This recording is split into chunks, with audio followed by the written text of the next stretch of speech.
Hey everybody, it's probably going to be kind of a two-part-esque thing.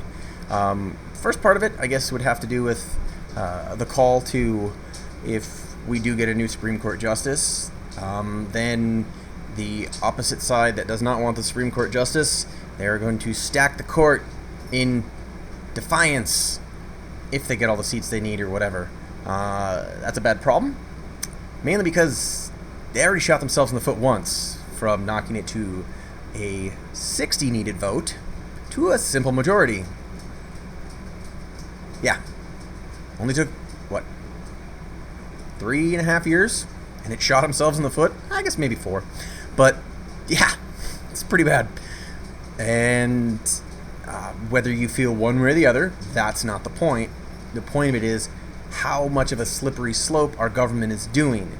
They 541 people that are elected to the House of Representatives and the Senate are neglecting to do their job because we keep pushing all of our stuff instead of Congress going through things. We are having the Supreme Court do most of the heavy lifting. And it's kind of a problem that we have. We should have more courts. In a weird way, it should be structured differently. But hey, we don't. We kind of do with the circuits, how they work. But maybe we should have something in between them, so that way the Supreme Court only works on really important stuff, like, I don't know, is the sky blue?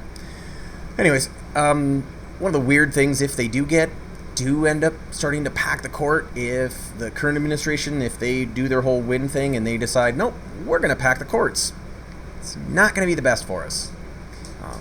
If you look at the way that the courts have been going, it's definitely been great if you're more of a corporation. Private entities and people don't really have the best judgment most of the time, as far as the Supreme Court goes, in all cases. Some of them are great. But it's pretty sad that, well, our elected officials aren't doing their job. And say that you are a huge proponent of clean energy and you want the Supreme Court to make decisions that are going to help you, what you think out is the best thing. Well, what you may think out is the best thing is probably not, because most people that are totally for environmental hate nuclear power. You kind of need to work them in tandem. The amount of power that the world uses cannot be supplemented by green energy alone. And if, say, you're a huge proponent of the Second Amendment and you think that the current administration is going to put a bunch of people on there that are pro that, you're blatantly wrong. The government does not want citizens to have more firearms rights, because why would they? Governments don't like to give up power. That is literally one of the few things that stops tyrannical governments from taking over its people. It helps stop a lot. So yeah, that's I guess kind of part one for it. Part two is a little strange one. It's kind of like a little squirrel moment that I listened to a podcast recently today, and on it they were talking about genetic engineering of people through CRISPR, and then also kind of a cyborg-esque thing. So using Neuralink and other stuff, the thing that for Mr. Musk. One thing that they don't talk about is that when these major technologies get designed, governments always figure out a way to make weapons of war out of them.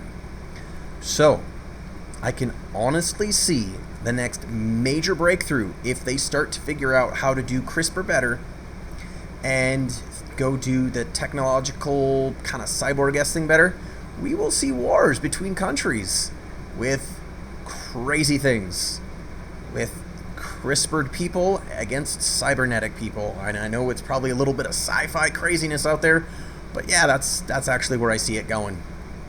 Because governments don't care about people, they don't care about individuals. They care, just like corporations, only about themselves. Yeah, but that's my idea of most likely what will happen if we continue to push cybernetics unhindered and genetically engineering ourselves unhindered. If it's used in the proper way, it'll be amazing. To be able to have people with diseases, to be able to cure them of their said disease. To take people that are blind and be able to have them be able to see again. It'd be pretty wonderful. That if we can have humans be better, stronger, faster for exploration purposes. Can you imagine how wonderful it would be and cool it would be if you yourself could see and dive all the way down and check out the Mariana Trench? Granted, you'd have to worry about some giant creatures that might eat you there. I don't think that there's a mega shark down there, but there's definitely other things that would go and say, wonder what this thing is. Let me try to put my teeth into it and see if it's tasty. But that would be pretty gnarly out there to have that happen.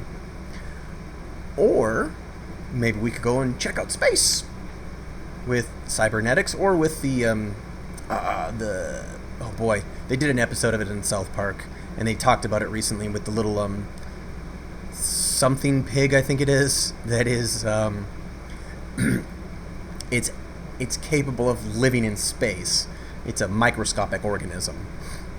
But yeah, this is where my mind goes. I don't know, they didn't touch on it at all, but I always assume that people are going to do heinous things with technology, because, well, people do. They do heinous things with technology. Not always for the better, even though it's made to be better. But yeah, so these are my kind of little rant. So, yep, that's it. Kind of about the Supreme Court, and then sci-fi future wars, possibly. Hopefully not. Hopefully they're only in books and movies, and in my imagination. Anyways, that's it. This is me using my voice. You guys take care, and remember, don't be a mushroom, and much love to everybody out there. Bye.